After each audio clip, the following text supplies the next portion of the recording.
Moi j'ai commencé effectivement plutôt dans le cinéma.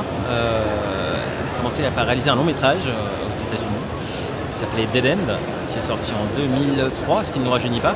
Et puis voilà, après, c'était une expérience absolument fabuleuse, mais qui m'a, pour plein de raisons, m'a plutôt convaincu que j'étais plutôt fait pour écrire que pour réaliser. J'ai commencé par faire après j'ai fait pas mal de travail sur le scénario, et puis après, au fur et à mesure, je me suis orienté vers d'autres choses. Justement, ce livre, donc Alien, 70 ans de culture et de contre-culture, est-ce que vous pouvez nous en parler un petit peu? Oui, alors l'idée de ce livre, c'est né du fait que le sujet m'intéresse depuis très longtemps, et je me suis rendu compte qu'il n'y avait finalement pas de somme sur le sujet, quelque chose qui raconterait l'histoire de la croyance aux aliens depuis 1947 jusqu'à 2017. En plus, c'est presque un anniversaire, 70 ans de culture. Il n'y avait surtout pas de texte vraiment très objectif. C'est-à-dire que souvent, les gens ont des thèses, des théories, des convictions.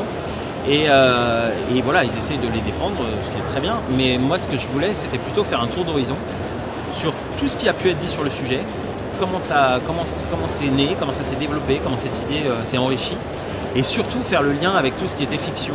C'est-à-dire comment Hollywood s'est saisi du sujet, s'est emparé du sujet, a commencé à faire des films, des séries télé par la suite, etc.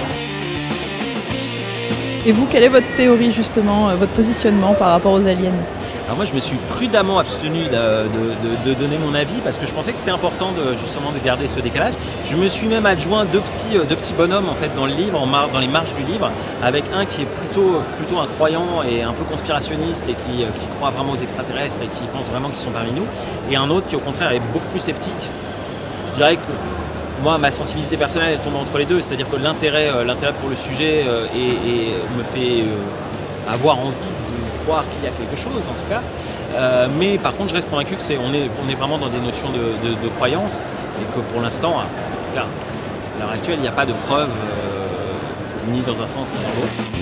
Le sujet des extraterrestres est très marrant parce qu'il est au carrefour de plein de choses différentes, de l'imaginaire, presque de la science-fiction, du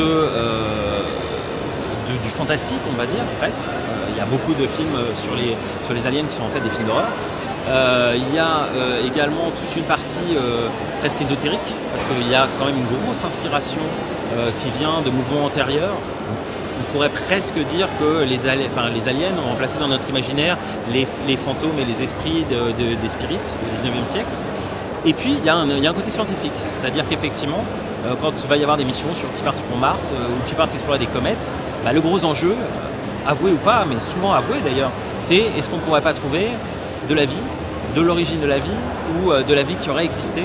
Et finalement cet enjeu-là, il est nourri aussi par notre imaginaire sur les aliens.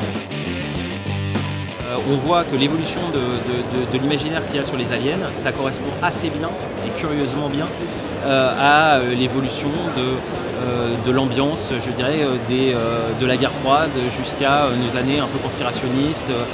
Et on voit très très bien comment il y a un effet de miroir entre la société et ces projets. Donc c'est toujours ça qui me fascine dans la plupart des projets que je développe, cette espèce d'étude de la façon dont la culture et la contre-culture se répondent. Et effectivement, dans un endroit comme ça, c'est assez magique de voir en action ces contre-cultures.